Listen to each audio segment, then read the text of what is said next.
ഞാൻ ഒത്തിരി ഡേ പണിട്ട് നിങ്ങളെല്ലാം കണ്ടുകൊണ്ടിരുന്നു. കാലിലെ ഒരു 9 മണി തുടങ്ങിയത് ഇപ്പം 12 1 മണിയായി. ഇപ്പം മേലെ വന്ന് ഞാൻ 3 സിലിണ്ടർ കാലായി 15 kg. ഇപ്പം ഞങ്ങൾ ഒരു 10 ഡേ കൂടുതലായി നോക്കിയിട്ടുണ്ട്. ആ സമയത്തിൽ 3 സിലിണ്ടർ കാലായ സമയത്തിൽ നമുക്ക് ഒന്നും കിടച്ചില്ല. ഇന്നലെ ഒരു ജാക്ക് കിട്ടിയിട്ടുണ്ട്. ആ സ്ഥലത്തിൽ ഞങ്ങൾ ഒരുപാട് തേടിയിട്ടുണ്ട്. അവിടെ വയറെല്ലാം കിട്ടി, ചിന്ന വയർ. അത് വീടിൻ്റെ ചിന്ന വയർ കട്ട് പീസ് എടുത്ത് മാറ്റി. പിന്നെ ಬೇರೆ ഒന്നും കിട്ടില്ല. ആ ചളിയില്ല, ക്ലിയർ ആയിട്ട് കാണും. ഒന്ന് നമ്മൾ മേലെ എങ്ങനെ കാണും അതേ മാതിരി കീഴെ.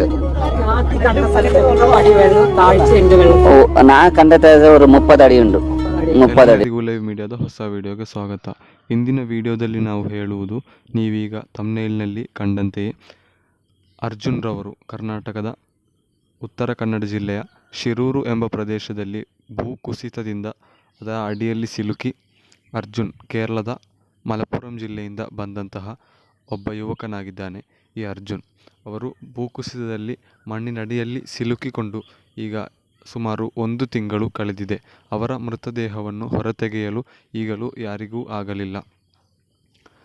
ಆದರೂ ನಮ್ಮ ಈಶ್ವರ್ ಮಲ್ಪೆ ಎಂಬ ಈ ವ್ಯಕ್ತಿಯು ಅರ್ಜುನ್ ರವರಿಗೆ ಬೇಕಾಗಿ ನಿರಂತರ ಪರಿಶ್ರಮಿಸುತ್ತಿದ್ದಾರೆ. ಮೊದಲು ಸರ್ಕಾರದ ಸಪೋರ್ಟ್ಗಳು ಹಾಗೂ ಸರ್ಕಾರದ ಸಿಬ್ಬಂದಿಗಳು, ಆರ್ಮಿ ಮತ್ತಿತರೆಲ್ಲರೂ ಇದ್ದರೂ ಈಗ ಯಾರೂ ಕೂಡ ಇಲ್ಲ. ಇವರೊಬ್ಬರೇ ಅವರಿಗೆ ಬೇಕಾಗಿ ಅವರನ್ನು ಹುಡುಕುತ್ತಿದ್ದಾರೆ, ಅವರಿಗೆ ಬೇಕಾಗಿ ಕಾರ್ಯಾಚರಣೆಗಳನ್ನು ಮಾಡುತ್ತಿದ್ದಾರೆ. ಅರ್ಜುನ್ ರವರ ಮೃತದೇಹವು ಈವರೆಗೂ ಸಿಗಲಿಲ್ಲ. ಆದರೂ ಕೂಡ ಅವರ ಲಾರಿಯ, ಭಾರತ್ ಬೆಂಜ್ ಲಾರಿಯ ಕೆಲವು ಪಾರ್ಟ್ಸ್ಗಳು ಸಿಕ್ಕಿದೆ. ಅದರಿಂದ ಇವರು ನಿರೀಕ್ಷೆಗಳನ್ನಿಟ್ಟುಕೊಂಡು ಸಿಗುವರು ಎಂಬ ನೆಲೆಯಲ್ಲಿ ಇವರು ಹುಡುಕಿ ಕೊನೆಗೆ ಈಗ ನಿರೀಕ್ಷೆಯು ಮೂಡಿ ಹೋಗಿದೆ, ನಿರೀಕ್ಷೆಯು ಇಲ್ಲದಾಗಿದೆ. ಯಾಕಂದರೆ 1 ತಿಂಗಳು ಇವರು ಮತ್ತೆಯೂ ನೋಡಿದರು. ಇವರು ಒಂದು ಕಾರಣವೂ ಹೇಳಿದ್ದಾರೆ, ಇವರು ಹುಡುಕಲಿರುವ ಕಾರಣ ಹೇಳಿದ್ದಾರೆ. ಅದು ಏನೆಂದರೆ ಇವರ ಕುಟುಂಬದವರ ಬೇಸರವಾಗಿದೆ. ಇವರ ಕುಟುಂಬದವರು ಗೋಳಾಡುವುದು ಕಂಡಾಗ ಇವರಿಗೆ ಬೇಸರವಾಗಿ, ಇವರು ಕರ್ನಾಟಕದ ಅತ್ಯುತ್ತಮ ಡೈವರ್ ಆಗಿದ್ದಾರೆ. ಸ್ವಿಮ್ಮಿಂಗ್ ಇವರು ಈಜುವುದರಲ್ಲಿ ಎಕ್ಸ್ಪರ್ಟ್ ಆಗಿದ್ದಾರೆ. ಕರ್ನಾಟಕದಲ್ಲಿ ಏನೇ ಘಟನೆಗಳು ನಡೆದರೂ, ದುರ್ಘಟನೆಗಳು ನೀರಿನಲ್ಲಿ ನಡೆದರೂ ಕೂಡ ಈಶ್ವರ್ ಮಲ್ಪೆರವರಾಗಿದ್ದಾರೆ. ಕರ್ನಾಟಕದ ಎಲ್ಲ ಭಾಗಗಳಿಗೂ ಹೋಗಿ ಈ ಸಮಾಜ ಸೇವೆಯನ್ನು ಮಾಡಿ ಅವರನ್ನು ರಕ್ಷಿಸುವುದು, ಹಲವಾರು ರೆಕಾರ್ಡ್ಸ್ಗಳು ಇವರಿಗೆ ಇದೆ. ಹಾಗೆ ಇವರ ಒಂದು ಕಾರ್ಯವಾಗಿದೆ ಮಾಡುವುದು ಎಂದು ಇವರು ಹೇಳಿದ್ದಾರೆ. ನಾನೊಂದು ಸಮಾಜದ ಸೇವಕನಾಗಿ ಹೀಗೆಲ್ಲ ಆಗುವಾಗ ಸುಮ್ಮನೆ ಕೂರಲು ನನಗೆ ಸಾಧ್ಯವಿಲ್ಲ, ಅವರ ಕುಟುಂಬದವರ ಗೋಳಾಟವನ್ನು ಕಾಣಲಿಕ್ಕೆ ನನಗೆ ಸಾಧ್ಯವಾಗುವುದಿಲ್ಲ ಎಂದುಕೊಂಡು ಇವರು ಸ್ವಂತವಾಗಿ ಬಂದು ಸರ್ಕಾರದ ಸಪೋರ್ಟ್ ಇಲ್ಲದೆ ಕೆಲವು ದಿನ ಮೊದಲು ಸಪೋರ್ಟ್ ಇತ್ತು, 10-20 ದಿವಸಗಳವರೆಗೆ ಇವರಿಗೆ ಸರ್ಕಾರದ ಸಪೋರ್ಟ್ ಇತ್ತು. ನಂತರದ ಕೆಲವು ದಿನಗಳಲ್ಲಿ ಇವರು ಸ್ವಂತ ಎಫರ್ಟ್ಗಳನ್ನು ಹಾಕಿಕೊಂಡು ಇವರು ಕಷ್ಟಪಟ್ಟು ತಮ್ಮ ತಂಡದ ಸಪೋರ್ಟ್ನಲ್ಲಿ ಇವರು ಅರ್ಜುನನ್ನು ಹುಡುಕುತ್ತಿದ್ದಾರೆ. ಈಗ ನೀವು ಕಂಡಂತಹ ವಿಡಿಯೋ ಇದು ನಿನ್ನೆ ಪೋಸ್ಟ್ ಆದದ್ದಾಗಿದೆ. ಇವರು ಕೊನೆಗೆ ನಿರೀಕ್ಷೆಯನ್ನು ಬಿಟ್ಟಿದ್ದಾರೆ. ಯಾಕಂದರೆ ಒಂದು ಮನುಷ್ಯನು ಆಹಾರವಿಲ್ಲದೆ ಅಥವಾ ಆಕ್ಸಿಜನ್ ಇಲ್ಲದೆ, ಸ್ವಲ್ಪ ಆಕ್ಸಿಜನ್ನಿಂದ ಬದುಕಲು ಸಾಧ್ಯವಾಗುವುದು ಅಧಿಕವಾದರೆ 1 ವಾರ. ಬರೀ ನೀರು ಕುಡಿದಾದರೂ ಜೀವಿಸುವುದಾದರೆ ಅಧಿಕವಾದರೆ 1 ವಾರ ಒಂದು ಮನುಷ್ಯನು ಅದು ಸಹಜ. ಆದರೆ ಅದಕ್ಕಿಂತ ಅಧಿಕ ಯಾವೊಂದು ಮನುಷ್ಯನೂ ಕೂಡ ಜೀವಿಸಲು ಸಾಧ್ಯವಿಲ್ಲ, ಅದು ನಡೆಯದ ಸಂಗತಿಯಾಗಿದೆ. ಆದರೆ ಇಲ್ಲಿ ಅರ್ಜುನ್ ರವರು ಭೂಕುಸಿತದಲ್ಲಿ ಒಳಪಟ್ಟು ಸುಮಾರು 1 ತಿಂಗಳು ಕಳೆದಿದೆ. ಅವರು ಮರಣ ಹೊಂದಿದ್ದಾರೆ ಎಂಬುದು ಬಹುತೇಕ ಖಚಿತವಾಗಿದೆ, 100% ಖಚಿತವಾಗಿದೆ. ಅವರ ಕುಟುಂಬದವರೇ ಹೇಳಿದ್ದಾರೆ, ಅವರು ಮರಣ ಹೊಂದಿದರೂ ಕೂಡ ಅವರ ಮೃತದೇಹವು ಸಿಕ್ಕಿದರೆ ನಮಗೆ ಸ್ವಲ್ಪವಾದರೂ ಸಮಾಧಾನವಾಗಬಹುದು ಎಂದು ಕುಟುಂಬದವರು ಹೇಳಿದ್ದಾರೆ. ಅದಕ್ಕೆ ಬೇಕಾಗಿದೆ ಈ ನಮ್ಮ ಈಶ್ವರ್ ಮಲ್ಪೆರವರು ತಮ್ಮ ಜೀವವನ್ನೇ ಅಪಾಯದಲ್ಲಿರಿಸಿಕೊಂಡು ಈ ಸಂರಕ್ಷಣೆಗೆ ಬೇಕಾಗಿ ನೋಡುತ್ತಿರುವುದು. ಅಲ್ಲದೆ ಯಾವುದೇ ಸಮಾಜ ಸೇವೆಯ ಪ್ರಶಸ್ತಿಗಳು ಲಭಿಸಲು ಬೇಕಾಗಿ ಅಥವಾ ಕೆಲವರ ಹೆಗ್ಗಳಿಕೆಗೆ ಬೇಕಾಗಿ ಅಲ್ಲ ಈಶ್ವರ್ ಮಲ್ಪೆರವರು ಮಾಡುವುದು ಎಂಬುದು ನಮಗೆ ಇವರ ವಿಡಿಯೋಗಳು ನೋಡುವಾಗಲೇ, ಇವರ ಮುಖ ನೋಡುವಾಗಲೇ ಇವರ ಪ್ರಾಮಾಣಿಕತೆಯು ಎದ್ದು ಕಾಣುತ್ತದೆ.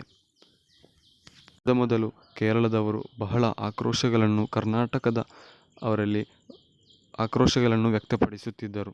ಯಾಕಂದರೆ ಮೊದಲ 2 ದಿನ ಕರ್ನಾಟಕ ಸರ್ಕಾರವು ಅದನ್ನು ನಿರ್ಲಕ್ಷಿಸಿತ್ತು. ಸರ್ಕಾರವಲ್ಲ, ಕರ್ನಾಟಕ ಸರ್ಕಾರದ ಅಧೀನದಲ್ಲಿರುವಂತಹ ಶಿರೂರಿನ ಪೊಲೀಸರು ಮೊದಲ 2 ದಿನ ಇದನ್ನು ದೊಡ್ಡ ಲೆಕ್ಕಕ್ಕೆ ಪರಿಗಣಿಸಿದೆ.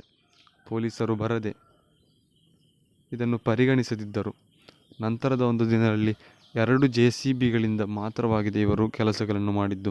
ಆಗ ಕೇರಳದ ಮೀಡಿಯಾದವರು ಶಿರೂರಿಗೆ ಬಂದು ರಿಪೋರ್ಟರ್ TV ಎಂಬ ಚಾನಲ್ನ ಒಬ್ಬ ಆ್ಯಂಕರ್ನನ್ನು ನಮಗೆ ಗೊತ್ತಿರಬಹುದು, ಅವರೆಲ್ಲರೂ ಕೂಡಿ ಈ ವಿಷಯವನ್ನು ದೊಡ್ಡ ಮಟ್ಟಕ್ಕೆ, ಜಾಗತಿಕ ಮಟ್ಟಕ್ಕೆ ತಲುಪಿಸಿ ದೊಡ್ಡ ಸಮಸ್ಯೆಯನ್ನುಂಟು ಮಾಡಿ ಕರ್ನಾಟಕ ಸರ್ಕಾರವನ್ನು ಎಚ್ಚರಗೊಳಿಸಿದರು.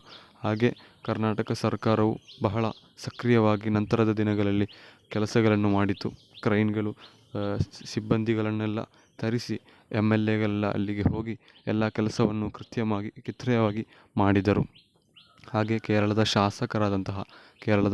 ಕಾಸರಗೋಡು ಜಿಲ್ಲೆಯ ಶಾಸಕರಾದಂತಹ AKM ಅಶ್ರಫ್ ಎಂಬ ಒಂದು ಶಾಸಕ, MLA ಅವರು ಹಾಗೂ ಶಿರೂರಿನ ಶಾಸಕ ಇಬ್ಬರೂ ಸೇರಿ ಬಹಳ ಒಗ್ಗಟ್ಟಾಗಿ ಎಲ್ಲ ಕೆಲಸಗಳನ್ನು ಕೂಡ ನಿಯಂತ್ರಿಸಿದರು, ಎಲ್ಲವನ್ನು ಕೂಡ ಸರಿಯಾಗಿ ಮಾಡಿಸಿದರು. ಇದೆಲ್ಲವೂ ಕೂಡ ಶ್ಲಾಘನೀಯವಾದಂತಹ ವಿಷಯ. ಹಾಗೆ ಕೇರಳದವರು ಮೊದಲು ಕರ್ನಾಟಕದವರನ್ನು ಆಕ್ರೋಶಪಡಿಸುತ್ತಿದ್ದರು. ನಂತರ ಈ ಈಶ್ವರ್ ಮಲ್ಪೆರವರ ಈ ಕೆಲಸಗಳನ್ನೆಲ್ಲ ನೋಡಿ ಕೇರಳದವರು ಬಹಳ ಅಧಿಕ ಮೆಚ್ಚುಗೆಯನ್ನು ಈ ಈಶ್ವರ್ ಮಲ್ಪೆರವರಿಗೆ ನೀಡುತ್ತಿದ್ದಾರೆ. ಯಾಕಂದರೆ ಕೇರಳದವರೇ ಇದನ್ನು ಬಿಡಲಿಲ್ಲ. ಆದರೂ ಕೂಡ ಈ ಅರ್ಜುನ್ನ ಸಮಸ್ಯೆಯು ಬಂದ ನಂತರ ಕೇರಳದ ವಯನಾಡು ಜಿಲ್ಲೆಯಲ್ಲಿ ಒಂದು ದುರಂತವು ಬಂದಿತ್ತು, ಭೂಕಂಪ ಉಂಟಾಗಿತ್ತು.